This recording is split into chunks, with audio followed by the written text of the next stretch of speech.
జై శ్రీరామ్. శ్రీ సీతారామాభ్యాం నమః. శ్రీమద్ వాల్మీకి రామాయణము బాలకాండము 4వ సర్గము. కుశలవులు రామాయణమును గానము చేయుట. ప్రాప్త రాజ్యస్య రామస్య వాల్మీకిర్భగవాన్ ఋషిః చకార చరితం కృత్స్నం విచిత్రపదమాత్మవాన్ 24,000 శ్లోకానాం ఉక్తవాన్ ఋషిః తథా సర్గశతాన్ 5 షట్కాండాని తథోత్తరం కృత్వాపి తన్మహాప్రాజ్ఞః సభవిష్యం సహోత్తరం చింతయామాస కోన్వేతత్ ప్రయుంజీయాదితి ప్రభుః తస్య చింతయమానస్య మహర్షేర్భావితాత్మనః అగృహీతాం తతః పాదౌ మునివేషౌ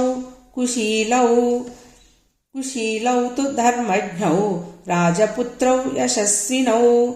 భ్రాతరౌ స్వరసంపన్నౌ దదర్శాశ్రమవాసినౌ స తు మేధావినౌ దృష్ట్వా వేదేషు పరినిష్ఠితౌ వేదోపబృంహణార్థాయ తావగ్రాహయత ప్రభుః కావ్యం రామాయణం కృత్స్నం సీతాయాశ్చరితం మహత్ పౌలస్య వధమిత్యేవ చకార చరితవ్రతః పాఠ్యే గేయే చ మధురం ప్రమాణైస్త్రిభిరన్వితం జాతిభిః సప్తభిర్బద్ధం తంత్రీలయ సమన్వితం రసైః శృంగారకారుణ్య హాస్యవీరభయానకైః రౌద్రాదిభిశ్చ సంయుక్తం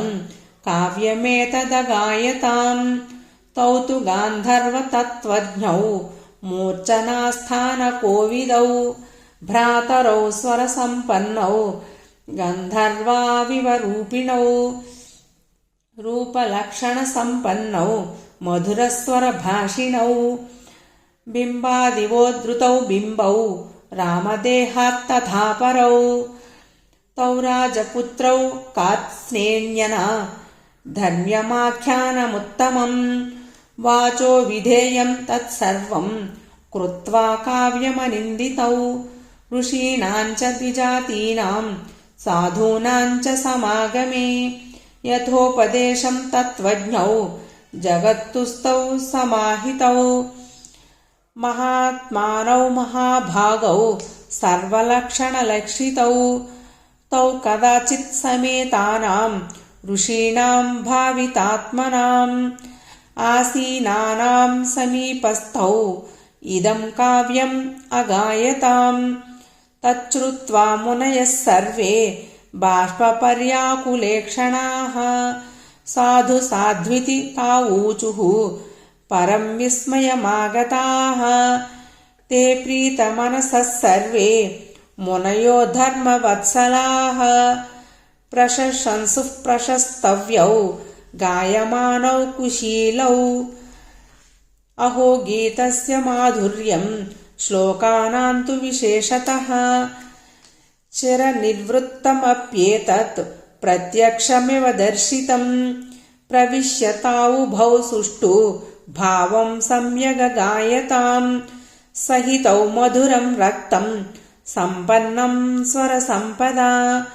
ఏవం ప్రశస్యమానౌ తౌ తపశ్లాఘ్యైః మహాత్మభిః సంరక్తతరమత్యర్థం మధురం తావగాయతాం ప్రీతః కశ్చిన్మునిస్తాభ్యాం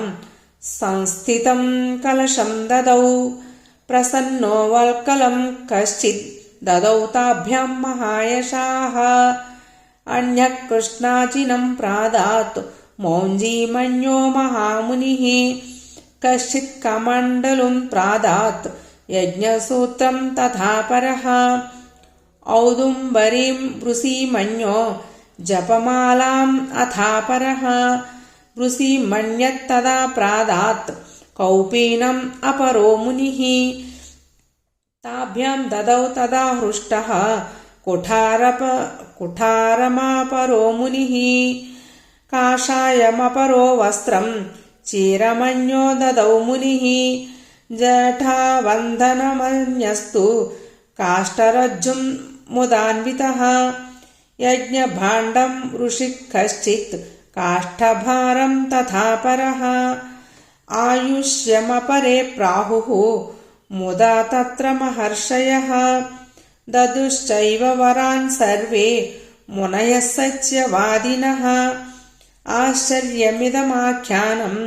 मुनिना सम्प्रकीर्तितम् परं कवीनामाधारं समाप्तं च यथाक्रमम् अभिगीतमिदं गीतं सर्वगीतेषु कोविदौ आयुष्यं पुष्टिजनकं सर्वश्रुतिमनोहरम् प्रशस्यमानौ सर्वत्र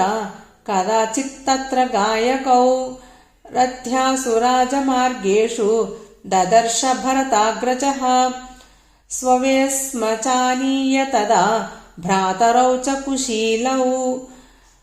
पूजयामास पूजार्हौ रामः शत्रुनिबर्हणः आसीनः काञ्चने दिव्ये स च सिंहासने प्रभुः उपोपविष्टः सचिवैः भ्रातृभिश्च परन्तपः दृष्ट्वा तु रूपसम्पन्नौ तावुभौ नियतस्तदा उवाच लक्ष्मणं रामः शत्रुघ्नं भरतं तथा श्रूयतामिदमाख्यानम् अनयोर्देव वर्चसोः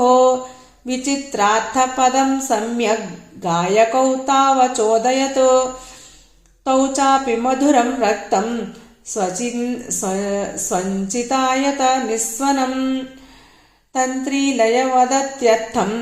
विश्रुतार्थमगायतम् ह्लादयत् सर्वगात्राणि मनांसि हृदयानि च श्रोत्राश्रयसुखं गेयं तद्बभौ जनसंसदि इमौ मुनिपार्थिवलक्षणान्वितौ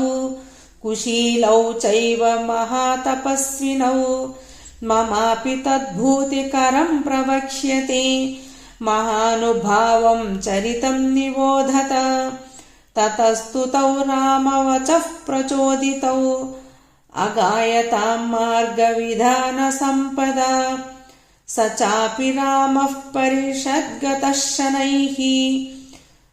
बुभूषयासक्तमना बभूवः। इत्यार्षे